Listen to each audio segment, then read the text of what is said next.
Next, kita akan bahas mengenai luaran penelitian atau outcome. Nah, untuk luaran sendiri, teman-teman bisa membuat outcome sesuai dengan tujuan ataupun maksud dari riset teman-teman. Jadi, bisa digunakan ataupun bisa dilakukan sekreatif mungkin. Untuk outcome sendiri, ada berbagai macam bentuk yang teman-teman bisa pilih. Ada outcome berbentuk video, outcome berbentuk konten, ataupun outcome berbentuk guidebook. Jadi, teman-teman bisa sesuaikan dengan tujuan ataupun dengan passion teman-teman ya. Nah, kali ini aku membuat outcome dengan bentuk guidebook. Tujuannya di sini, outcome dari risetku ini adalah untuk memberikan petunjuk bagi perusahaan, khususnya brand fashion, dalam merumuskan strategi pemasaran, khususnya dalam strategi iklan. Jadi, di sini aku propose atau mengajukan bagi brand fashion untuk membuat iklan fashion yang lebih inklusif. Artinya, iklan fashion yang inklusif adalah perusahaan menampilkan lebih banyak bentuk tubuh di dalam iklan. Bukan hanya bentuk tubuh yang kurus saja ya.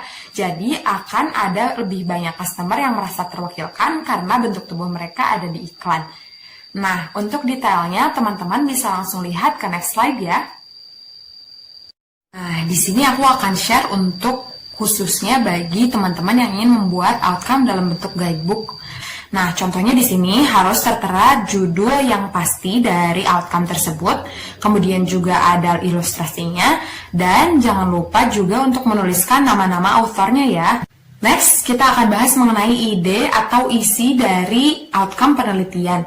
Nah, di sini seperti yang telah dipaparkan sebelumnya, aku berusaha untuk menyuguhkan ide kepada perusahaan agar membuat iklan yang lebih inklusif. Kenapa aku menawarkan ide seperti itu? Karena hal itu terdapat pada isi dari penelitian. Jadi, kebanyakan dari customers ataupun dari partisipan risetku berkata bahwa iklan yang lebih inklusif akan lebih mewakilkan jati diri mereka dan juga mewakilkan bentuk tubuh mereka di iklan, sehingga akan menambah persepsi positif ketika mereka menonton iklan. Nah, di sini ada 4 cara yang aku paparkan untuk perusahaan agar bisa membuat iklan yang lebih inklusif. Tentunya 4 cara tersebut juga diadaptasi dari hasil riset. Jadi teman-teman harus ingat bahwa luaran teman-teman adalah luaran dari riset. Jadi, luaran tersebut atau langkah-langkahnya tersebut harus memang berkaitan dengan riset yang dilakukan. Yang pertama caranya adalah kita harus menentukan tujuan. Tujuan di sini maksudnya adalah perusahaan juga harus menentukan tujuan mereka untuk membuat strategi iklan itu seperti apa.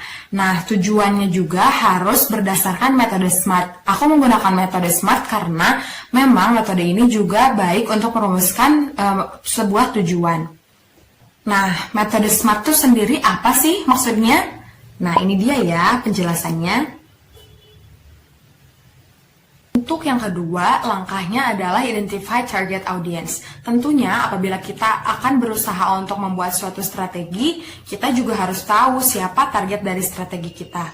Dengan kita mengetahui targetnya, maka sebuah strategi tersebut akan dapat berjalan dengan lancar karena sesuai dengan target yang kita miliki.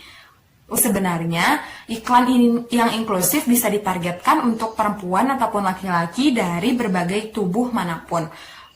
Tujuannya adalah iklan yang inklusif dapat membawa atau menaikkan sisi positif dari iklan. Bukan hanya tubuh yang kurus saja yang berhak untuk tampil fashionable, tetapi siapapun bisa.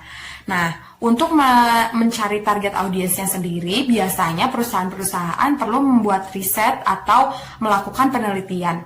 Namun, di sini perusahaan juga bisa mengadaptasi dari hasil penelitian yang dibuat sebelumnya olehku. Nah, di sini berdasarkan hasil dari penelitian, ada 90% partisipan dalam riset yang mengatakan bahwa iklan inklusif adalah iklan yang dapat memenuhi keinginan mereka dan juga membawa persepsi yang positif terhadap suatu iklan. Nah, jadi perusahaan juga bisa mengadaptasi hasil dari risetku ini bahwa kebanyakan, khususnya bagi perempuan yang berasal dari usia yang lebih muda, di bawah 40 tahun, merasa bahwa iklan yang inklusif adalah iklan yang baik untuk mewakilkan body image yang mereka miliki di dalam iklan. Nah, untuk langkah yang ketiga adalah use creativity at will.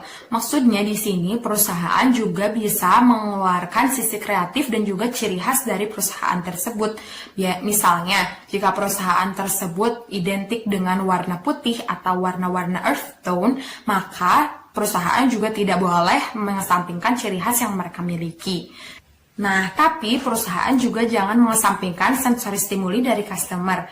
Yang dimaksud dengan sensory stimuli itu apa sih? Jadi, sensory stimuli itu berkaitan dengan panca indera. Nah, berhubung dengan iklan, maka sensory stimuli yang harus dikaitkan adalah penglihatan dan juga pendengaran. Maksudnya di sini adalah dari segi penglihatan, maka iklan tersebut harus dapat memikat orang-orang atau customer yang bisa menarik mereka untuk melihat iklan tersebut. Misalkan dengan menggunakan model yang inklusif tadi, kemudian juga dengan warna yang colorful dan lain sebagainya. Nah, untuk pendengaran sendiri itu bisa dengan misalkan musik-musik yang ceria, musik-musik yang memang up to date dan bisa relate terhadap banyak customers. Nah, selanjutnya untuk langkah terakhir dalam menggunakan atau membuat strategi inklusif menurutku adalah rely on people heartstrings. Nah, maksudnya di sini adalah kita berusaha untuk menonjolkan sisi positif atau emosi positif yang ada di dalam iklan. Misalkan iklan yang inklusif itu menandakan secara tersirat bahwa semua orang berhak untuk tampil cantik, semua orang berhak untuk tampil fashionable. Jadi di sini harus ditekankan juga bahwa tidak boleh mendiskriminasi atau mengkotak-kotakan badan sesuai dengan ukuran mereka sendiri. Bagi kebanyakan orang, fashion itu bukan hanya untuk melengkapi penampilan saja, tetapi juga itu bisa mendorong kepercayaan diri yang lebih tinggi bagi mereka. Kebanyakan non-ideal customers beranggapan dalam risetku bahwa mereka menggunakan fashion atau menggunakan baju itu untuk bisa juga menutupi bagian-bagian yang mereka tidak sukai, misalkan perut yang buncit, kemudian juga paha yang besar, dan lain sebagainya. Nah, dengan adanya iklan inklusif dan perusahaan menyampaikan positive emotion, maka akan lebih banyak customers dan juga audiens yang merasa bahwa mereka juga bisa tampil lebih percaya diri daripada sebelumnya. Nah, keempat langkah ini perusahaan bisa adaptasi dan juga bisa gunakan untuk mencapai inclusive marketing strategy. Jadi teman-teman juga kalau misalkan membuat outcome harus juga disediakan perincian ataupun penjelasan mengapa perusahaan penting untuk mengadaptasi ataupun mengambil ide dari luaran teman-teman ya.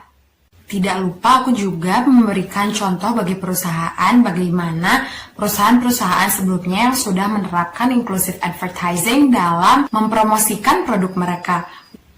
Untuk mengakhiri guidebook ataupun luaran dari resep ini, aku memberikan sebuah quotes bagi perusahaan. Jika mereka ingin drive customers' attention, maka inclusion adalah bukan sebuah pilihan tetapi merupakan suatu keharusan. Jadi teman-teman juga bisa menyesuaikan dengan outcome yang teman-teman lakukan. Di akhir teman-teman juga bisa membuat kesimpulan ataupun bisa membuat quotes yang artinya nantinya perusahaan akan kembali teringat seberapa pentingnya perusahaan untuk menerapkan ide yang teman-teman berikan. Wow, that's it! Untuk outcome-nya sendiri, teman-teman sudah mengerti belum cara membuat luaran? Nah, di sini aku akan juga berusaha untuk merangkum bagaimana caranya membuat luaran yang baik dari riset. Yang pertama, yang harus teman-teman ingat adalah outcome kalian harus berhubungan dengan riset. Jadi, jangan sampai outcome tidak nyambung dengan riset yang teman-teman lakukan ya. Yang kedua, teman-teman bisa memilih bentuk dari outcome-nya sendiri sesuai dengan minat dan juga sesuai dengan skill yang teman-teman miliki. Misalkan teman-teman punya skill di content creation, maka teman-teman juga bisa membuat luaran dalam bentuk konten. Teman-teman juga bisa lihat misalkan untuk contohnya perusahaan-perusahaan terkait yang sudah mempunyai konten yang baik, maka teman-teman juga bisa rework konten tersebut disesuaikan dengan riset yang teman-teman telah lakukan. Apabila teman-teman suka videography atau fotografi, maka teman-teman juga bisa membuat outcome dalam bentuk foto atau video yang bisa di-propose ke perusahaan. Yang ketiga adalah waktu pengerjaan. Jadi teman-teman harus sangat menyesuaikan dan juga memperhatikan kapan teman-teman sebaiknya membuat outcome atau luaran. Jadi di sini teman-teman juga harus berusaha untuk melakukan atau memberikan spare waktu untuk pengerjaan outcome sendiri. Jangan sampai outcome tersebut membuat teman-teman merasa kehabisan waktu ya. Nah, untuk poin yang terakhir adalah teman-teman juga harus gunakan referensi sebaik mungkin. Referensi di sini maksudnya teman-teman bisa mencari misalkan dari sumber internet ataupun dari teman-teman yang sudah expert dalam halnya misalkan video, membuat guidebook dan lain sebagainya. Teman-teman juga bisa meminta saran dari mereka bagaimana caranya membuat suatu bentuk luaran yang baik dan juga tentunya akan membuat perusahaan tertarik untuk menerapkan outcome tersebut. Nah, sekarang sudah sampai di akhir video. Terima kasih buat teman-teman yang sudah meluangkan waktunya untuk menonton video ini dari awal sampai akhir. Jadi, untuk teman-teman yang akan melakukan riset, jangan lupa teman-teman harus siapkan timeline yang baik. Teman-teman juga harus siapkan topik riset yang baik dan nantinya pastikan teman-teman menyukai riset yang teman-teman lakukan agar mudah dalam pengerjaannya. Untuk membuat outcome, teman-teman juga harus memperhatikan cara pembuatannya, bentuk pembuatannya, dan juga disesuaikan dengan minat dan skill yang teman-teman miliki. Akhir kata, terima kasih telah memperhatikan. Mohon maaf apabila ada kesalahan yang telah dilakukan. Thank you!